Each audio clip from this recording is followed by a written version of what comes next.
নমস্কার প্রিয় বন্ধু মিডিয়ায় আপনাদের স্বাগত এবং আপনারা দেখছেন প্রিয় বন্ধু বাংলা সত্যের সন্ধানে সর্বদা আমি শুদ্ধশীল। বন্ধুরা, বিজেপি নিয়ে তৃণমূল থেকে বিজেপি যোগ নিয়ে যে দাবিগুলো আমরা করছিলাম এক এক করে তো সবই মিলে যাচ্ছে।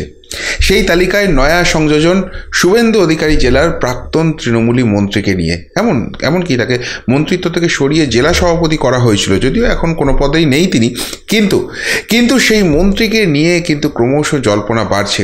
যদিও তিনি ফুৎকারে উড়িয়ে দিয়েছেন, এমনকি সেই জেলায় তৃণমূল কংগ্রেসের যিনি পর্যবেক্ষক হয়ে রয়েছেন, সেই তৃণমূল কংগ্রেসের মুখপাত্র কুণাল ঘোষ, তিনিও সেই দাবি উড়িয়ে দিয়েছেন। কিন্তু আমরা এই বঙ্গ রাজনীতিতে কম রঙ্গ দেখলাম না। যোগদানের আগের দিন অবধি বিপক্ষ দলকে তীব্র গালাগালি করেছেন এমন নেতাও আমরা দেখেছি, এবং তার পরের দিন যখন যোগদান করলেন তখন যখন প্রশ্ন করা হলো তখন বললেন রাজনীতিতে এসব করতে হয়। তো সেই সবের পরিপ্রেক্ষিতে কেউ ফুৎকারে কোনো কিছু উড়িয়ে দিচ্ছেন মানে সেখানে কোনো কিছু নেই, এই কথা তো ঠিক বিশ্বাসযোগ্য নয়। আবার যেখানে ধোঁয়াটা দেখা যাচ্ছে সেখানে যে আগুন নেই এই কথাও কি জোর দিয়ে বলা যায়? যাই হোক, শুভেন্দু অধিকারী জেলাতে সেখানে কিন্তু গমগম করছে একটি শব্দ, সেটা হচ্ছে তৃণমূল কংগ্রেসের প্রাক্তন জেলা সভাপতি তথা রাজ্যের প্রাক্তন মন্ত্রী, বর্তমান তৃণমূল বিধায়ক সৌমেন মহাপাত্র। তিনি কি শুভেন্দু অধিকারীর সঙ্গে যোগাযোগ করছেন? তিনি কি বিজেপি মুখী? যদিও সৌমেন মহাপাত্র নিজে কিন্তু এই দাবি উড়িয়ে দিয়েছেন। তার সপক্ষে তিনি অনেক কথা বলেছেন। বিজেপির তরফে কাঁথি সাংগঠনিক জেলার যিনি দায়িত্বে আছেন, সেই শুভেন্দু অধিকারীর ভাই, তিনিও কিন্তু বলেছেন যে এইসব জল্পনার কোনো অবকাশ নেই। অন্যদিকে যিনি তৃণমূলের মুখপাত্র, তিনিও অনেক কথা বলেছেন, কিন্তু তা সত্ত্বেও এই জল্পনা উঠছে কেন? দেখুন, আমি প্রথমে দুটো কথা বলে নিই আপনাদের। নাম্বার ওয়ান, গতকালই একটা প্রতিবেদন করেছিলাম এবং সেখানে কিন্তু আপনাদের বলেছিলাম যে তৃণমূল থেকে বিজেপিতে যাওয়া, বিশেষ করে শুভেন্দু অধিকারীর সঙ্গে যোগাযোগ রাখা, এই জায়গাটা কিন্তু শাসক দলের বড় মাথা ব্যথার জায়গা হচ্ছে। তৃণমূলের ছোট বড় বেজো সেজো বহু নেতা তারা গোপনে বিজেপি এবং বিশেষ করে শুভেন্দু অধিকারীর সঙ্গে যোগাযোগ রেখে চলেছেন, এবং শুভেন্দু অধিকারীর মানাতেই তারা আপাতত তৃণমূলে আছেন, বিজেপিতে যোগদান করছেন না। যেদিনকে তিনি একটা ইশারা করবেন এরা কিন্তু একসঙ্গে বিজেপি যোগদান করবেন। আবার এদের এই যোগাযোগ রেখে থাকার ঘটনা কি তৃণমূল জানে না? অবশ্যই তৃণমূল জানে। তা সত্ত্বেও তারা কোনো পদক্ষেপ নিতে পারছে না কেন?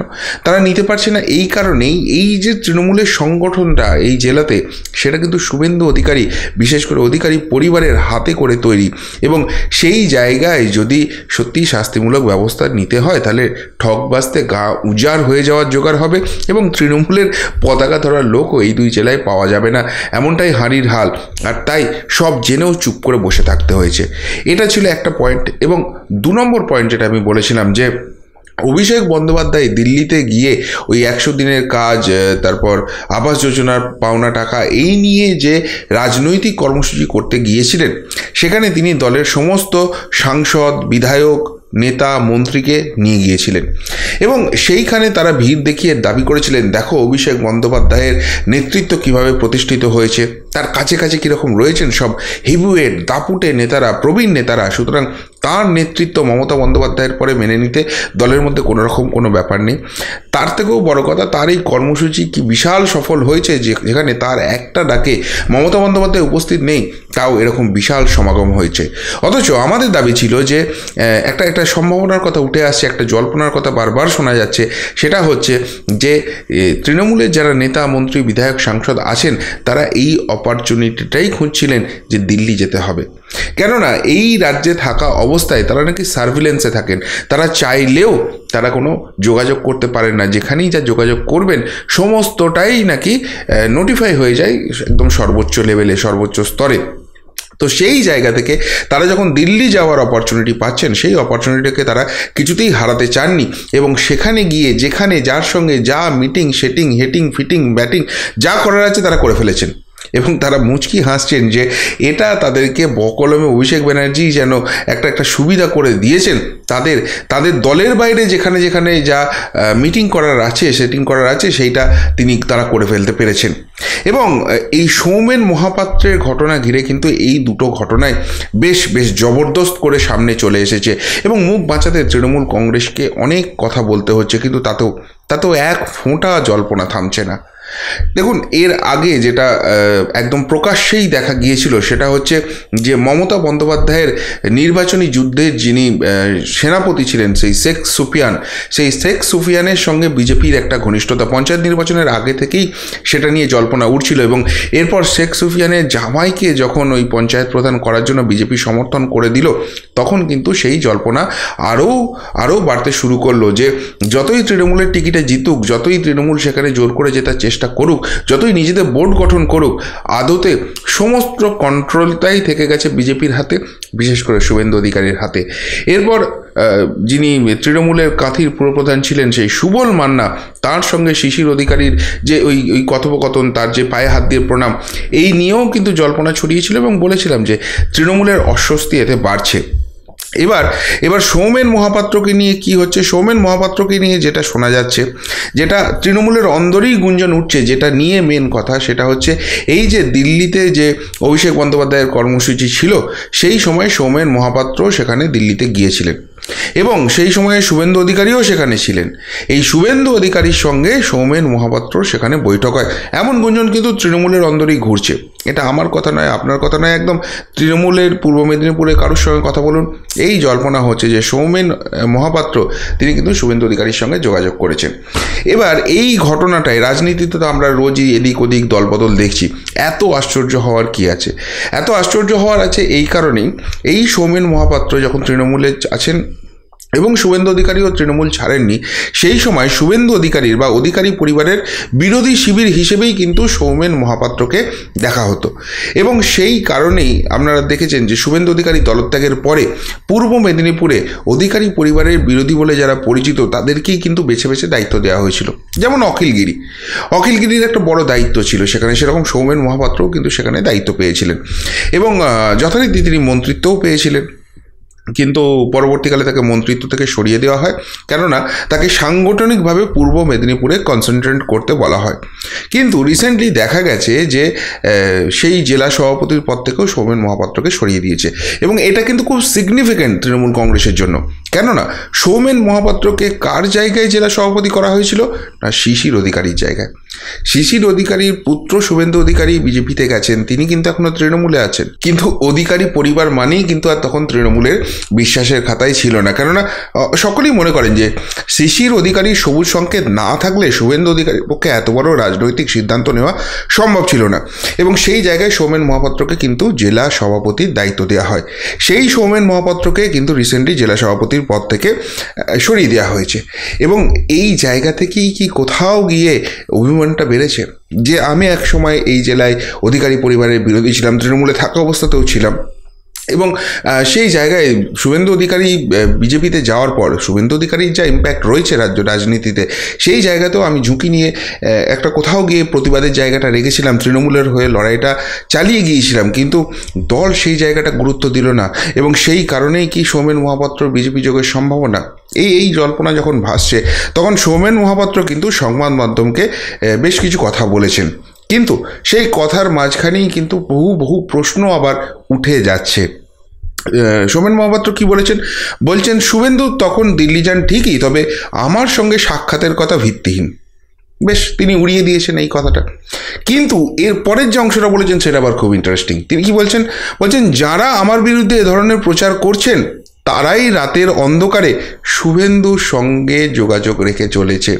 অর্থাৎ শুভেন্দু অধিকারী নিজে যেটা দাবি করেন বা আমরাও যেটা বলি যে তৃণমূল কংগ্রেসের বড় মেজো সেজো ছোট যেখানে যে ধরনের নেতা আছেন সকলেই প্রায় শুভেন্দু অধিকারীর সঙ্গে সুসম্পর্ক রেখে চলেছেন, তার সঙ্গে যোগাযোগ রেখে চলেছেন এবং শুভেন্দু অধিকারীর নির্দেশেই তারা এখনও দলত্যাগটা করেননি।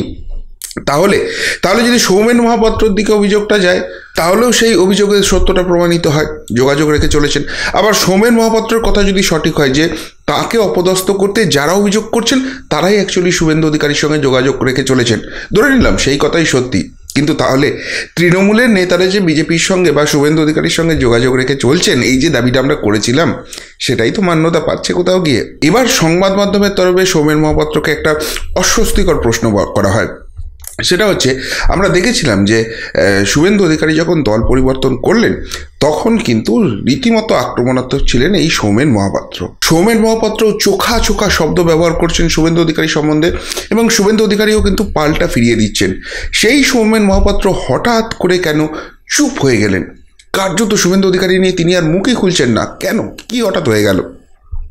সৌমেন মহাপাত্র উত্তর হচ্ছে, গালাগালি দিলেই কি আগ্রাসী হওয়া যায়? আসলে যাদের ভাষার দৈন্য থাকে তারা ওই রকম বলে। সৌমেন মহাপাত্র সেই চরিত্রের নয়। বেশ প্রাক্তন মন্ত্রীমশাই, মেনে নিলাম আপনার কথা, কিন্তু কিন্তু যেদিনকে শুভেন্দু অধিকারী দল ছেড়েছিলেন, যখন বিধানসভার যুদ্ধ চলছে, সেই সময় তাহলে আপনি সেই আক্রমণাত্মক, সেই চোখা চোখা শব্দ কেন ব্যবহার করেছিলেন? তখন কি ভাষার দৈন্যটা আপনার প্রকট হয়ে গিয়েছিল?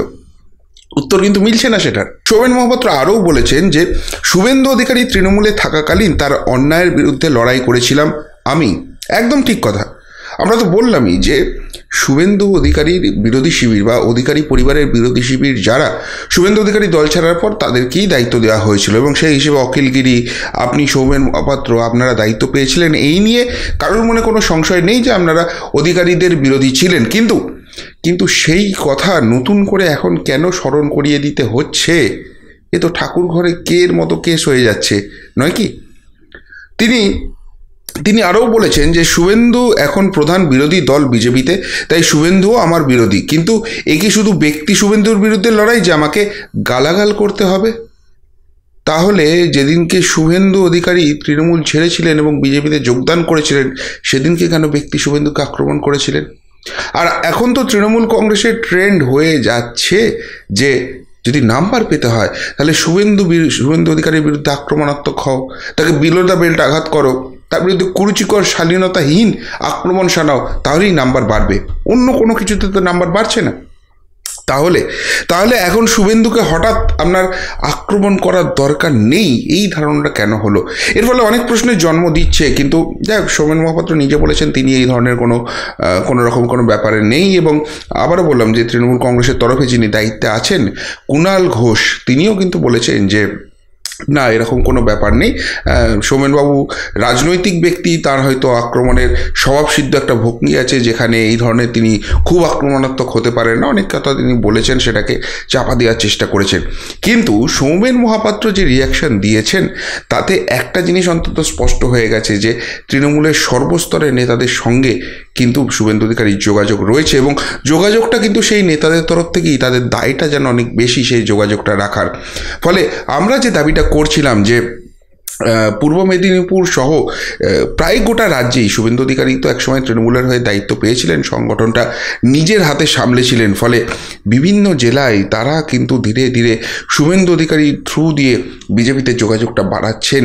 ফলে যে তৃণমূল কংগ্রেসের সংগঠনকে এত বড়, এত জমজমাট মনে হচ্ছে, শুভেন্দু অধিকারীর এক ইশারায় যে কোনো দিন কিন্তু সেটা ভেঙে চুরচুর হয়ে যেতে পারে।